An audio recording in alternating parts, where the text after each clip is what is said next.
Hello friends, welcome to West Bengal educational tube.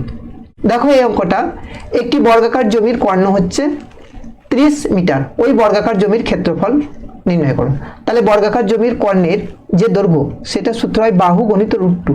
তাহলে বাহু গণিত √2, ঠিক আছে। এটা হচ্ছে বর্গাকার জমির ক্ষেত্রফল। বাহু যদি এ হয় তাহলে a √2 মানে হচ্ছে 30, ঠিক আছে। তাহলে এখানে বাহু হচ্ছে a সমান 30/√2, ঠিক আছে। তো ওপর নিচে, আচ্ছা এটা বাহু বেরোলো। তাহলে এই বর্গাকার জমির ক্ষেত্রফল কি? বাহু গণিত বাহু। তাহলে 30 গণিত √2 ইন্টু 30/√2। তাহলে দেখো 30 কত হলো? 900/2। তার মানে এটা কত হচ্ছে? 450, ঠিক আছে। অপশন ডি হচ্ছে কারেক্ট অ্যান্সার। এই ধরনের ভিডিও পেতে এই চ্যানেলটি অবশ্যই সাবস্ক্রাইব করে রাখো। Thank you for watching this video.